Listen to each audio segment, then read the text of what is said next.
Mr. Paul Rusesabagina is a human rights defender, a Belgian citizen and a US resident. He offered shelter and protection to more than 1,000 people during the genocide in Rwanda. He's also a very strong critic of President Paul Kagame and the ruling Rwanda Patriot Front government. This summer he was kidnapped in Dubai and reappeared in Kigali under very unclear circumstances. He went missing for 4 days, and according to his own statement, his hands and feet were tied during that period and he remained in isolation. Now he stands trial of terrorism. He has no regular access to his family, the lawyers of his choosing, and his medication. President Kagame already announced him guilty before the trial has even started. We condemn the abduction and ask for an international investigation. We also want assurance that the legality of the arrest can be challenged and will investigated independently. If the arrest was illegal, Mr. Rusesabagina should be released. If the Rwandese government wants to make the case against him, they should ask an international arrest and warrant. If the grounds of which he is accused are solid, Europe shall not stand in the way of Rwanda's way. We call upon Belgium to proactively investigate the legality of the arrest and the trial of Mr. Rusesabagina and ensure that his rights as a Belgian and European citizen are respected.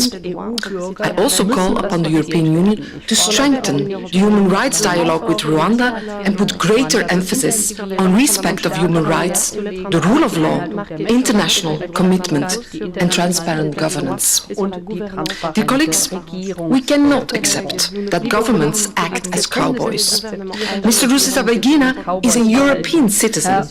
He has the right to a fair treatment, and that is a job that we as MEPs need to do. This should be respected. Thank you very much. Bardzo dziękuję, pani poseł. Chers collègues, qu'est-ce qui s'est passé le 27 août 2020 à Dubaï? En ce qui concerne M. Paul Rusesabagina, ici, personne ne le sait. En revanche, on sait bien que ce monsieur s'est retrouvé dans un autre pays sans son consentement. On sait qu'il n'y a pas eu d'arrestation des autorités émiriennes, mais qu'il se retrouve en prison au Rwanda. Pour ces actes, je vous laisse le choix d'un nom et infraction. Aujourd'hui, on demande justice. Justice pour M. Rusesabagina. Non parce qu'il est le plus célèbre des Rwandais, non pas parce qu'il est lauréat de plusieurs prix de la paix, mais parce qu'il y a tout simplement le droit de procès équitable. Nos inquiétudes sur son arrestation, ses conditions d'emprisonnement, son procès et surtout sa santé sont partagées par les membres du Congrès américain qui ont adressé cette lettre de demande de libération aux autorités rwandaises. Chers collègues, la communauté internationale nous regarde. Ils attendent de voir ce que l'Europe va faire. Parce que M. Rusesabagina est un citoyen européen. Il est de notre devoir d'agir quand les droits d'un de nos concitoyens est bafoué. Alors, chers collègues, on assiste à une croisade contre les hommes de la paix dans cette région. Hier encore, on a parlé des tractations contre le prix Nobel de la paix, le docteur Mukwege. Et aujourd'hui, on parle de lauréat de la médaille présidentielle américaine de la liberté. Il est temps de dire stop. Nous disons stop en votant cette résolution afin d'envoyer un message clair qu'une enquête internationale indépendante, transparente et crédible soit menée sur le transfert, l'arrestation et les conditions de détention de M. Rusesabagina, afin que nous puissions obtenir des réponses à toutes nos questions sans réponse. Je vous remercie.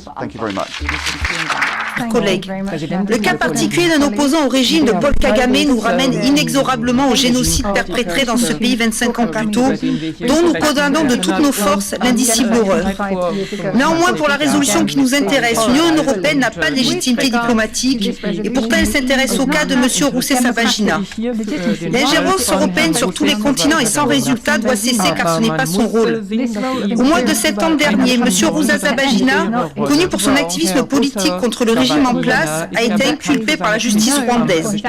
Ce dernier avait notamment dénoncé les massacres commis par les soldats rwandais sur des civils hutus, fuyant en République démocratique du Congo, et dernièrement, c'est son alliance avec le Front de Libération Nationale, la branche armée d'un parti politique appelé une alternance au régime, qui lui a été reprochée. Le mois précédent, il a été arrêté dans des circonstances troublantes et opaques. Il aurait été kidnappé à Dubaï et livré ensuite illégalement au Rwanda. Hélas, ses origines familiales le placent au cœur de la discrimination rwandaise. Il est né d'un père Hutu et d'une mère Tutsi. Comment accepter que de telles discriminations puissent avoir lieu? Détenu depuis le mois d'août au Rwanda, la communauté internationale s'intéresse enfin à sa situation, alors que son pays d'origine bafoue allègrement les droits de l'homme. En effet, des cas de décès en détention, de disparition forcée ou de torture sont régulièrement rapportés. Le message politique lancé aux opposants de ce régime en place est limpide. Ils n'acceptent aucune dissidence. Ce n'est pas tolérable.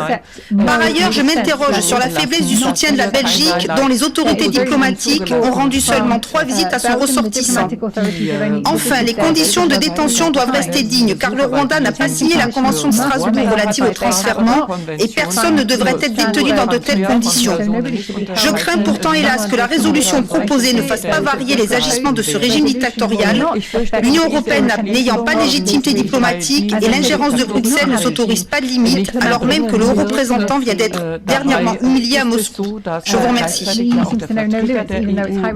President, honourable members of the European Parliament, let me start by reassuring you that the High Representative and Vice President Borrell is well aware of the case of Mr. Rusesabagina and that the EAS and the EU delegation in Kigali are in close contact with the Belgian authorities and the embassies of Belgium and the US in Rwanda. Our ambassador has discussed Mr. Rusesabagina's court case with the highest authorities, including President Kagame, the Minister of Foreign Affairs and Minister of Justice. He has emphasized our expectation that Mr. Rusesabagina is provided with appropriate legal counsel and medical care, and that conditions prevail for the rule of law, a fair trial and due process. The EU delegation has already formally requested the authorities to facilitate access to the court and received confirmation that it can follow the court sittings to be opened at the High Court on February 17th. I would also like to inform you on the situation of Mr. Rusesabagina in Rwanda. Since when you described his arrival, the Belgian authorities have provided consular assistance and have seen him and talked to him regularly. And we have been informed that the US Embassy was able to have regular visits and contacts with him. Mr. Rusesabagina has been and is in regular medical care. He receives daily medication. We have received reassurances that another medical examination on February 9th in Kigali found him in good condition. The authorities are ready to opening a direct channel between Belgian and US doctors and the Rwandan doctors. Upon his arrival, Mr. Rusesabagina has been afforded free legal counsel provided through the Rwanda Bar Association. Later, he chose to replace these lawyers by another Rwandan lawyer of high international reputation. He has also appointed other international lawyers to assist in his defense. However, these would need to be authorized by the Rwanda Bar Association in order to be able to appear before a Rwandan court. There have been issues with access to documents of the prosecution and of his lawyer, slowing down the preparation of his defense. Alerted to these issues, the Rwandan authorities have promised to take action to enable him preparing for the process properly. We will continue to engage with the Rwandan authorities on human rights issues, good governance and the rule of law in our regular political dialogue as we do with all our partners. Under the 11th European Development Fund, governance is a focal area of our cooperation and will continue to be in the new program. Exchanges have started with authorities to work with law enforcement authorities on human rights, sensitive approaches. Honourable members, human rights have to be respected universally and at all times, including for prisoners and those who are accused. We are confident that Rwanda will bring about fair, credible and independent justice for Mr. Rusesabagina. Thank you.